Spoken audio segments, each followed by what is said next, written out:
रोज जल चढ़ाने और तुलसी के पास दीपक जलाने से क्या फल मिलता है। एक बार की बात है, देवी सत्यभामा भगवान श्री कृष्ण के पास आती है और उनसे पूछने लगती है, हे स्वामी, आप नित्य तुलसी को जल देते हैं और देवी रुक्मणी नित्य तुलसी के पास दीपक जलाती हैं, इसके पीछे क्या रहस्य है? कृपया आप मुझे तुलसी को जल देने और तुलसी के पास दीपक जलाने का महत्व सुनाइए। भगवान श्री कृष्ण कहते हैं, हे देवी सत्यभामा, तुमने अत्यंत महत्वपूर्ण प्रश्न किया है। देवी तुलसी लक्ष्मी का ही अवतार है। देवी तुलसी भगवान विष्णु को अत्यंत प्रिय है, इसलिए ये मुझे भी सबसे अधिक प्रिय है। मासों में कार्तिक और वनस्पतियों में मुझे तुलसी प्रिय है। जो भी मनुष्य तुलसी को जल देता है, उस पर मेरी कृपा सदैव बनी रहती है। जो भी मुझे तुलसी पत्र डालकर भोग चढ़ाता है, मैं उसे प्रेम से स्वीकार करता हूँ। तुलसी पत्र के बिना मैं किसी भी प्रकार का भोग स्वीकार नहीं करता हूँ। हे देवी, अब मैं तुम्हें तुलसी को जल देने और तुलसी के पास दीपक जलाने का महत्व सुनाता हूँ, इसीलिए तुम इस कथा को ध्यान से सुनो। जो भी स्त्री इस कथा को ध्यान से पूरा सुनती है, वह सदा सुहागन रहती है। उसके घर में सुख समृद्धि आती है और दरिद्रता का नाश होता है। देवी सत्यभामा कहती है, हे स्वामी, मैं इस कथा को ध्यान से पूरा सुनूंगी, कृपया आप मुझसे वह कथा कहिए। तब भगवान श्री कृष्ण देवी सत्यभामा को वह कथा सुनाने लगते हैं। भगवान श्री कृष्ण कहते हैं, हे देवी, मध्य देश में श्याम शर्मा नाम का एक वैश्य अपनी पत्नी के साथ रहा करता था। वैश्य के पास किसी चीज की कोई कमी नहीं थी। ईश्वर की कृपा से उसके पास सब प्रकार के सुख ऐश्वर्य थे, किंतु उस वैश्य की कोई संतान नहीं थी, जिस कारण से वह सदैव ही दुखी रहा करता था।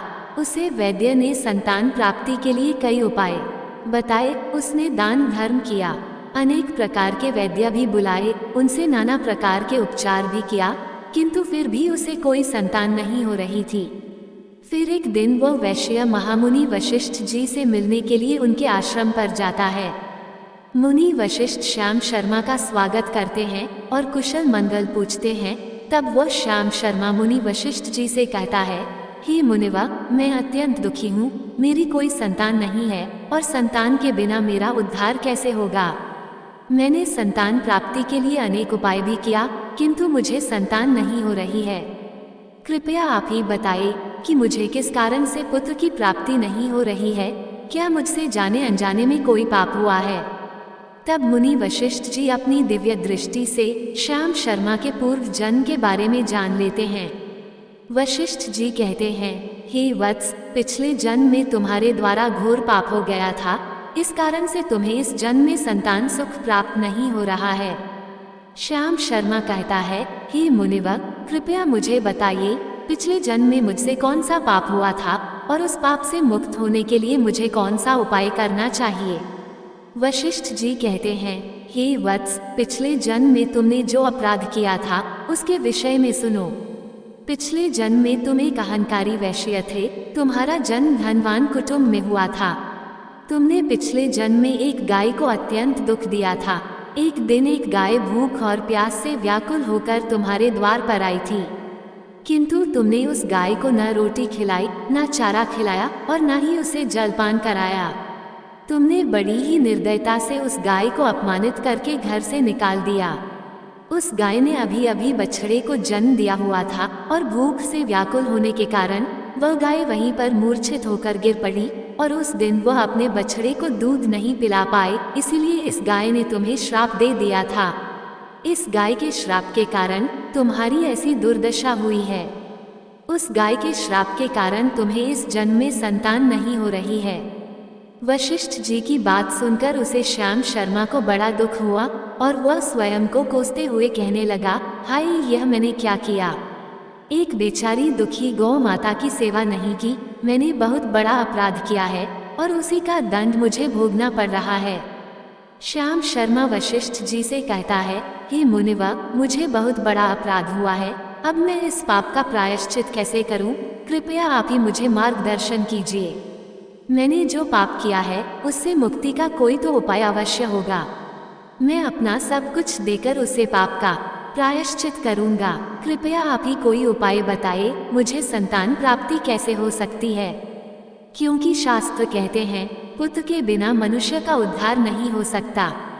तब मुनि वशिष्ठ कहते हैं, हे वत्स, इस पाप का एक ही उपाय है, तुम पुत्र प्राप्ति के लिए पुत्रेष्ठ यज्ञ करो।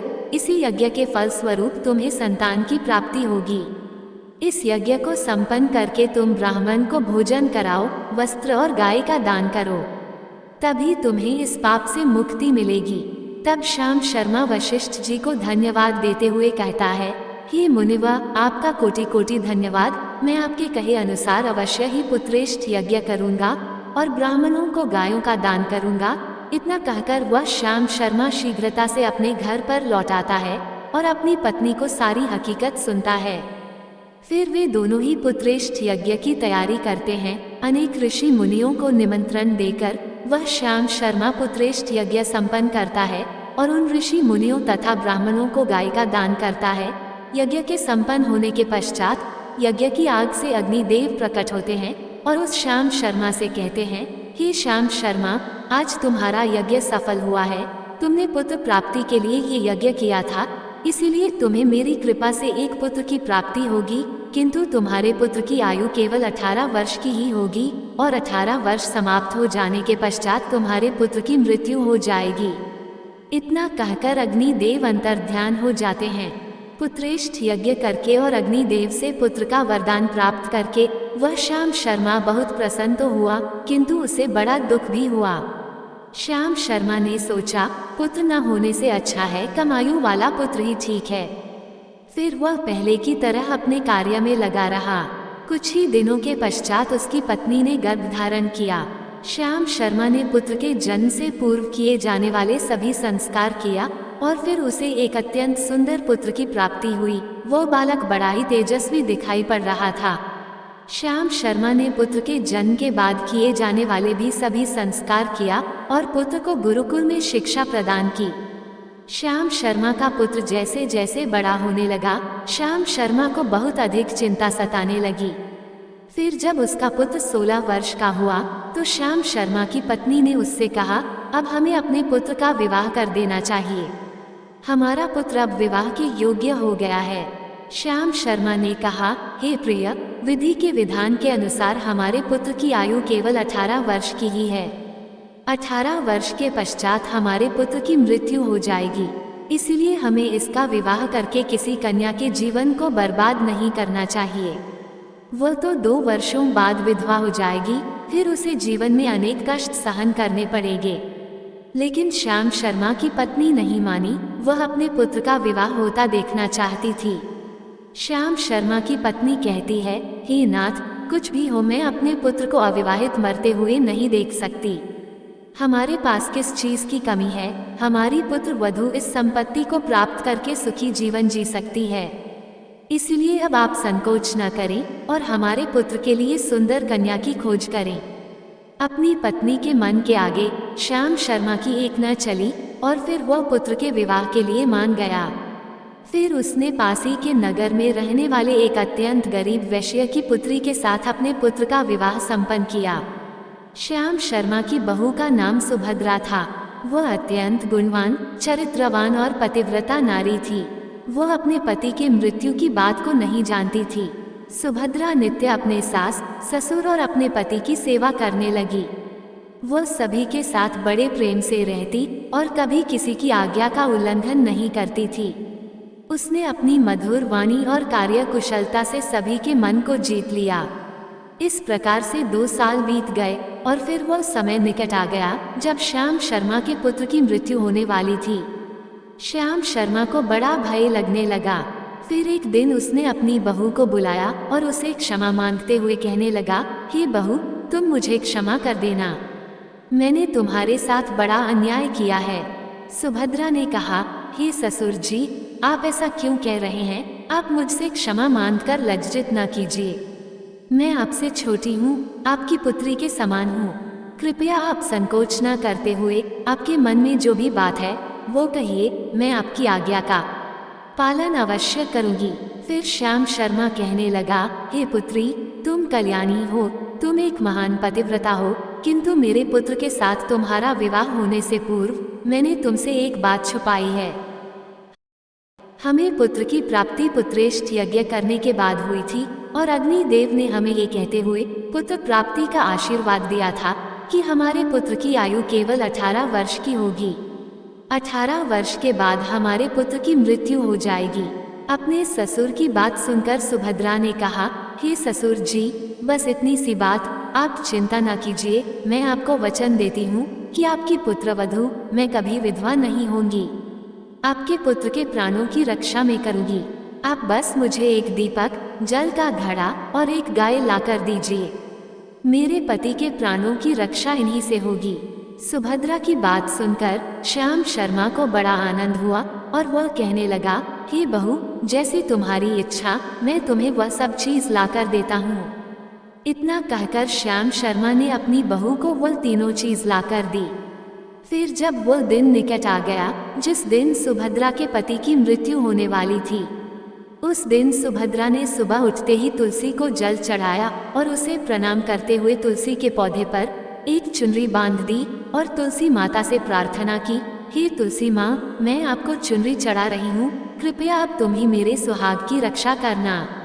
फिर सुबह के समय यमराज का एक दूत श्याम शर्मा के पुत्र के प्राण लेने के लिए उसके घर पर आ गया। जैसे ही वह घर में प्रवेश करने लगा, तब तुलसी के पौधे ने उसे रोक दिया और कहा, हे यमदूत, इस घर में निवास करने वाली स्त्री ने मुझे चुनरी चढ़ाई है और इसलिए अब इसके सुहाग की रक्षा मैं कर रही हूँ। तुम इसके घर में प्रवेश नहीं कर सकते। इतना कहकर तुलसी ने यमराज के उस दूत को घर में जाने से रोक दिया। वह दूत भयभीत होकर सुभद्रा के पति के प्राण लिए बगैर ही यमपुरी लौट गया। यमपुरी में जाकर उसने यमराज से कहा, हे धर्मराज, मैं धरती लोक पर एक पुरुष के प्राण लेने के लिए गया था, किंतु तुलसी के पौधे ने मेरा रास्ता रोका। उस तुलसी के पौधे के कारण मैं घर में प्रवेश नहीं कर पा रहा हूँ। इस बात पर यमराज को बड़ा क्रोध आ गया। फिर उन्होंने अन्य 2 दूतों को बुलाया और कहा, तुम अब शाम के समय सुभद्रा के घर पर जाओ। जब तुलसी का पौधा सो रहा होगा, तुम उसके पति के प्राण लेकर यमलोक आ जाओ। फिर शाम के समय यमराज के 2 दूत सुभद्रा के घर की ओर निकल पड़े। सुभद्रा ने शाम होते ही तुलसी के पास एक दीपक जला दिया और उससे प्रार्थना की, हे दीपक, अब तुम ही मेरे पति के प्राणों की रक्षा करो। ये के दूत मेरे पति के प्राण देने के लिए आ रहे हैं।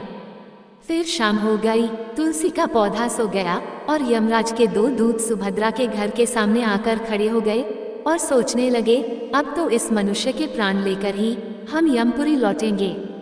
जैसे ही यम के दूत सुभद्रा के घर में प्रवेश करने लगे, तुलसी के पास लगाए हुए दीपक ने उनका रास्ता रोक दिया और कहा, हे दूतों, तुम अब इस सुभद्रा के पति के प्राण नहीं ले जा सकते। उस स्त्री ने मुझे प्रज्वलित करके उसके पति के प्राणों की रक्षा करने की प्रार्थना की है, इसीलिए अब मैं उसके पति के प्राणों की रक्षा कर रही हूँ। इसलिए तुम आज उसके पति के प्राण नहीं ले जा सकते। तुम यहीं से लौट जाओ, नहीं तो मैं सब कुछ जलाकर भस्म कर दूंगी और मेरी अग्नि में तुम दोनों भी जलकर भस्म हो जाओगे। उस दीपक की बात सुनकर यमराज के दोनों दूत अत्यंत भयभीत हो गए और फिर से लौटकर यमराज के पास चले गए। वहां पर जाकर उन्होंने यमराज को सारा वृतांत सुनाते हुए कहा, हे यमराज, आपकी आज्ञा का पालन करते हुए हम दोनों शाम के समय उस पुरुष के प्राण लेने के लिए गए थे, किंतु तुलसी के पास लगाए हुए दीपक ने हमारा रास्ता रोक दिया, इसीलिए हम खाली हाथ ही लौट आए हैं। ये सुनकर यमराज को बड़ा क्रोध आ गया। फिर उन्होंने अन्य 4 दूतों को बुलाया और कहा, अब तुम सुबह उस सुभद्रा के जागने से पहले जाओ और उसके पति के प्राण लेकर आ जाओ। यमराज की आज्ञा पाकर दूत सुबह सुभद्रा के घर की तरफ जाने लगे, लेकिन इधर सुभद्रा ने रात को ही घर के दरवाजे के सामने जल से भरा हुआ लोटा रख दिया और उससे प्रार्थना की, मेरे पति की रक्षा कीजिए। यम के 2 दूत मेरे पति के प्राण लेने के लिए आ रहे हैं, अब आप ही मेरे सुहाग की रक्षा कर सकते हैं। इतना कहकर वह सुभद्रा सोने के लिए चली गई। इधर यम के दूत सुबह सुभद्रा के जागने से पहले ही उसके घर पर पहुंच गए। जैसे ही वह घर के अंदर प्रवेश करने लगे, तब उस लोटे के अंदर भरे हुए जल ने कहा, तुम रुक जाओ, अब तुम इस घर में प्रवेश नहीं कर सकते। ये घर अब मेरी सुरक्षा में है।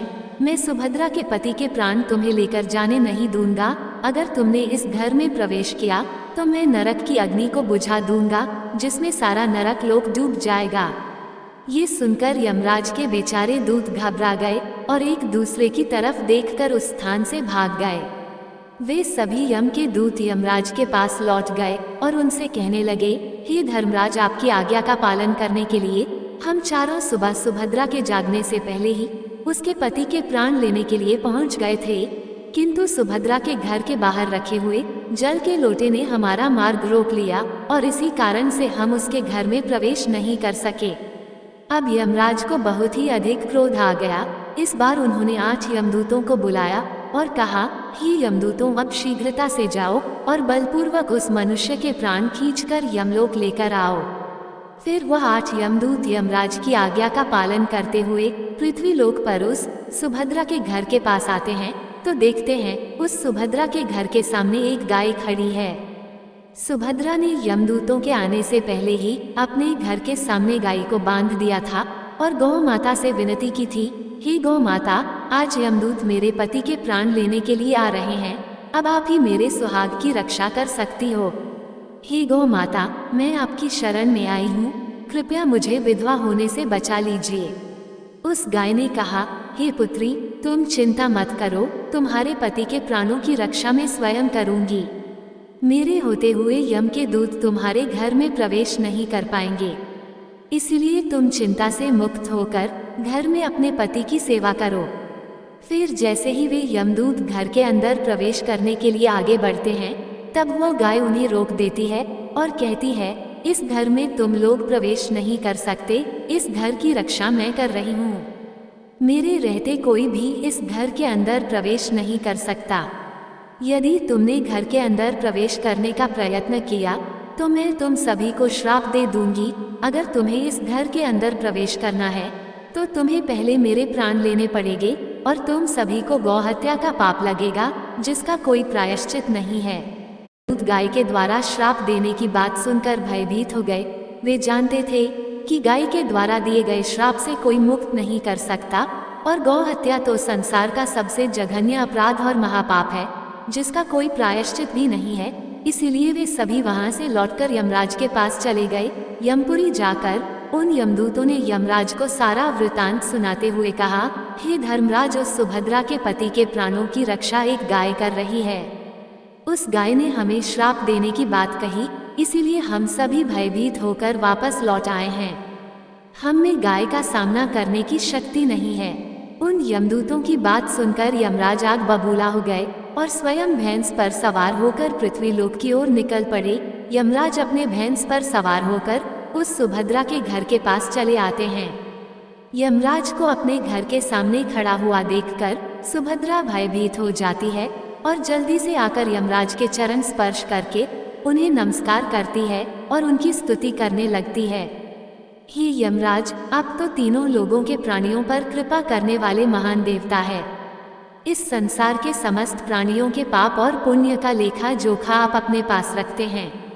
हे न्याय के देवता धर्मराज, मैं सत्य धर्म का पालन करने वाली पतिव्रता स्त्री हूँ। मैं आपको बारंबार नमस्कार करती हूँ, कृपया मुझे आशीर्वाद दीजिए। सुभद्रा के द्वारा की गई स्तुति से यमराज अत्यंत प्रसन्न होते हैं और उसे अनजाने में ही सदा सुहागन रहो ऐसा कहकर आशीर्वाद देते हैं।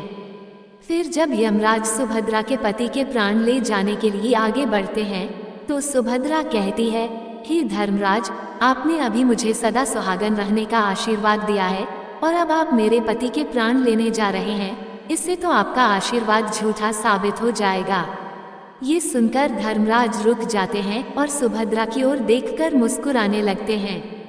सुभद्रा के निर्मल हृदय और अपने पति के प्रति समर्पण भाव को देखकर यमराज अत्यंत प्रसन्न होते हैं। सुभद्रा की ओर देखकर यमराज कहते हैं, हे पुत्री, आज तुमने साक्षात मृत्यु को ही पराजित किया है।